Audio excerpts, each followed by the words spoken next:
Congress just exploded. And for once, it wasn't political theater. It was a Democrat saying out loud what both parties know but won't admit, that the biggest institutional cover-up in modern American history is happening right now in real time with bipartisan protection. Alexandria Ocasio-Cortez just went on the record. No hedging, no diplomatic language. Direct accusation that Republicans are shielding a 34-count convicted felon from accountability in a child sex trafficking investigation.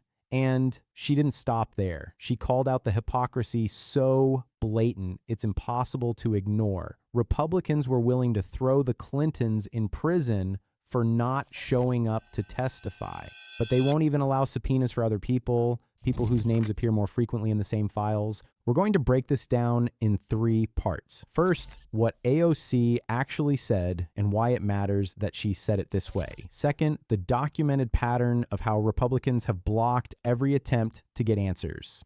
And third, what this reveals about who gets accountability in America and who gets protection. Because this isn't about left versus right anymore. This is about whether the system applies the same rules to everyone or whether power insulates you from consequences. Watch this. And what is your message to President Trump in that case? Same thing. We're going to be on his ass. I mean, you know, it is so... I don't really know where we are in this country. Why are we even having this conversation? The United States is falling apart right now. Partially because he's going out and randomly allowing for the killings of people in the middle of the street. But the other part of it is that we have a 34-count convicted felon, and there are people that are still shielding him from any type of accountability as it relates to a child sex trafficking ring. It is time to take the blinders off. Like, I don't understand why we are pretending like any of this is normal. And I think that that is the level of frustration that so many people are bringing, whether you're a Democrat, Republican, or independent, specifically to the Epstein file situation. Because right now we know that they were willing to try to throw the Clintons in prison for not showing up, yet they won't even allow us to bring other people into committee who we know are mentioned in these files and mentioned so much more. When we went through the hearing as it relates to the Clintons, I said, listen, we know that Donald Trump's name is mentioned more. Bring him in too. Like, I'm not saying that this should be partisan. This should be whoever. I want to be clear about that. This, for the Democrats, this isn't partisanship. This is about right versus wrong. Let's start with what she actually said, because the phrasing matters. We're going to be on his ass, not diplomatic, not couched in congressional language, direct. Then she said something that cuts through every defense the administration has offered. We have a 34-count convicted felon, and there are people that are still shielding him from any type of accountability as it relates to a child sex trafficking ring. That's not speculation. That's documented fact. Trump was convicted on 34 felony counts. That happened. The Epstein files exist. That's confirmed. Trump's name appears in those files. That's public record. And Republicans have systematically blocked every subpoena, every attempt to compel testimony, every effort to obtain banking records that would show the full scope of the trafficking operation. AOC then went further. She pointed out the specific hypocrisy. We know that they were willing to try to throw the Clintons in prison for not showing up, yet they won't even allow us to bring other people into committee who we know are mentioned in these files. Think about that for a second. Republicans held hearings specifically to grill the Clintons about their Epstein connections. Bill Clinton's flights on Epstein's plane were documented and questioned. That was considered fair game, legitimate oversight. But when Democrats try to apply the same standard to Trump, whose name, according to Representative Dan Goldman's investigation, appears in document 23 17 times in a single witness testimony, suddenly it's off limits. And here's the part that matters most. AOC emphasized this isn't partisan for Democrats. I'm not saying this should be partisan. This should be whoever. I want to be clear about that. This, for the Democrats, this isn't partisanship. She explicitly said during the Clinton hearing that if Trump's name is mentioned more, bring him in too. That offer was never accepted. Republicans blocked it, and that tells you everything about what's actually happening here. Now, let me show you exactly how Republicans have protected Trump from accountability in this investigation, because AOC isn't making this up. The evidence is in the congressional record. According to documentation from House Judiciary Democrats, Republicans voted on multiple subpoenas related to the Epstein investigation. Every single one was blocked except by one Republican, Thomas Massie from Kentucky.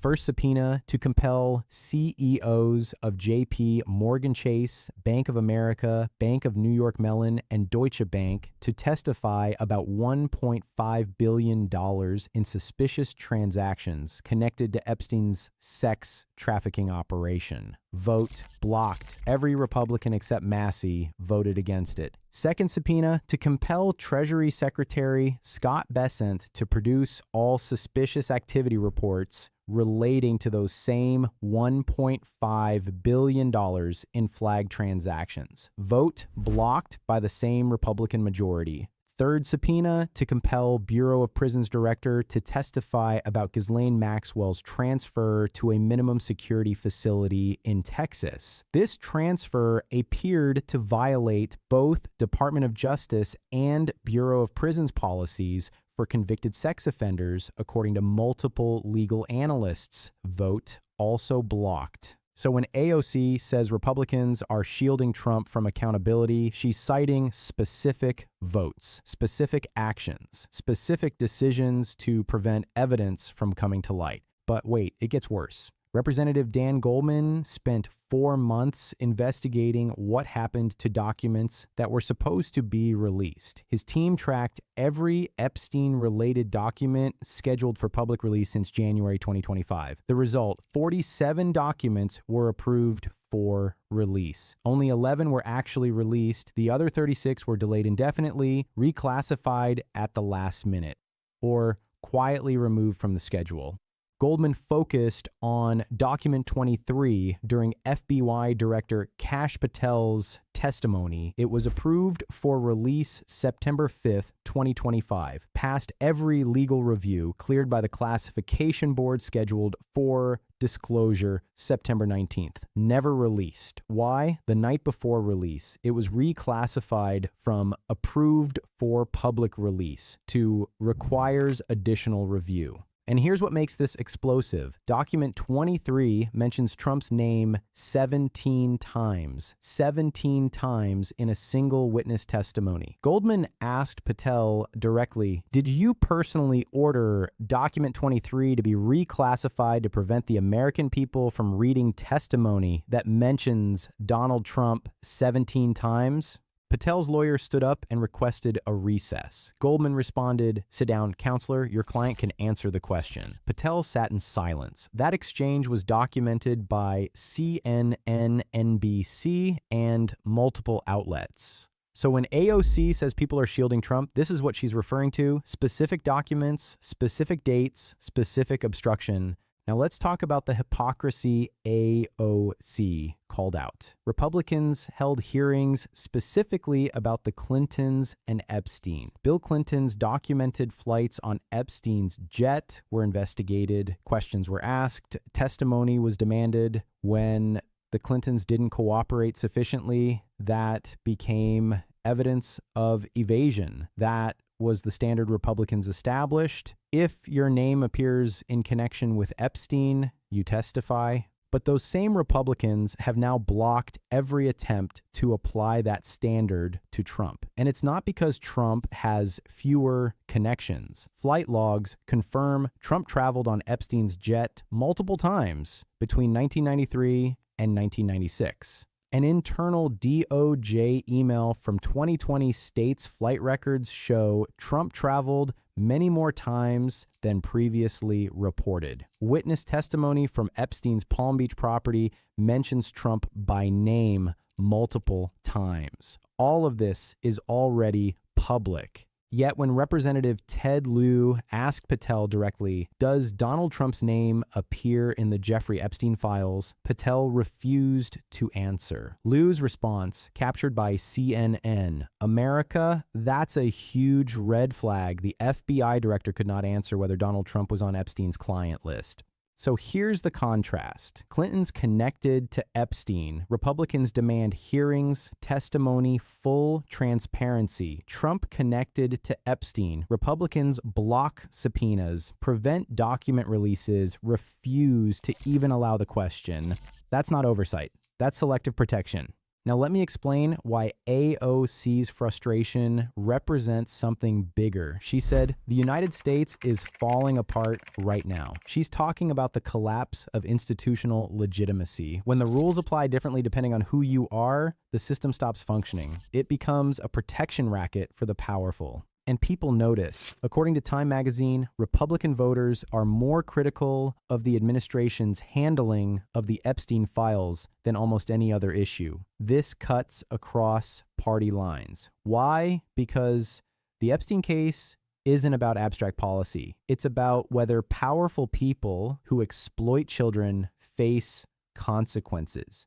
That's a basic test of whether justice exists. Representative Thomas Massie, a Republican, asked Patel whether he had personally reviewed the FD 302 documents where victims named their abusers. Patel admitted he hadn't. The FBI director testified to the Senate there was no credible information about Epstein trafficking victims to other men. Then he admitted he'd never actually read the victim testimonies that contained exactly that information. Massie asked, so how can you sit here and say there are no names when you haven't even reviewed the documents that contain those names? According to those documents, which detail at least 20 men Epstein trafficked victims to: 1 Barclays CEO, 1 royal prince, 1 Hollywood producer, 1 rock star, 1 magician, 6 billionaires. Patel never read them before testifying there was no credible information. This is what AOC means when she says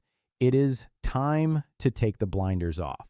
The evidence exists. The documents exist. But the system is actively preventing that evidence from being examined when it would implicate certain people. So where does this go? AOC's statement, we're going to be on his ass, is a commitment to continue pressing for accountability. But Democrats are the minority. They can demand hearings, ask questions, introduce subpoenas, but they can't compel action without Republican cooperation. And that cooperation doesn't exist. Every subpoena for banking records, blocked.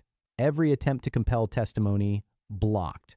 The pattern will likely continue. More documents scheduled for release, more reclassified the night before, more questions asked, more left unanswered, unless something forces a change, a court order, a whistleblower, or public pressure that becomes impossible to resist. AOC is betting on that last option. Whether that works depends on whether enough people, Democrat, Republican, and Independent, decide that this issue matters more than partisan loyalty. Let me bring this back to what AOC said at the beginning. I don't really know where we are in this country. Why are we even having this conversation? That's the real question. Why is transparency about a child sex trafficking operation controversial? Why are Republicans who demanded Clinton testimony now blocking Trump testimony? The reason is simpler and more damning. The person most frequently mentioned in the documents being suppressed is currently protected by the majority party in Congress, and that protection is more important to them than the answers victims deserve. AOC is right that this should frustrate people across the political spectrum. If the system selectively enforces accountability based on political convenience, it's not a justice system. It's a power system. And power systems don't generate legitimacy. They generate cynicism, resentment, and eventually collapse. Right now, people are watching in real time as institutions choose protection over accountability, as documents get reclassified the night before release, as FBI directors testify about evidence they never read, as subpoenas for 1 $2.5 billion in suspicious transactions get blocked along party lines. That's not governance. That's systematic institutional failure masquerading as politics. And every person paying attention can see it happening. The frustration crosses party lines because the issue isn't partisan. It's whether justice applies equally or whether power insulates you from consequences. Right now, the answer is clear. Because the people who could provide accountability have decided that protecting power is more important than pursuing truth.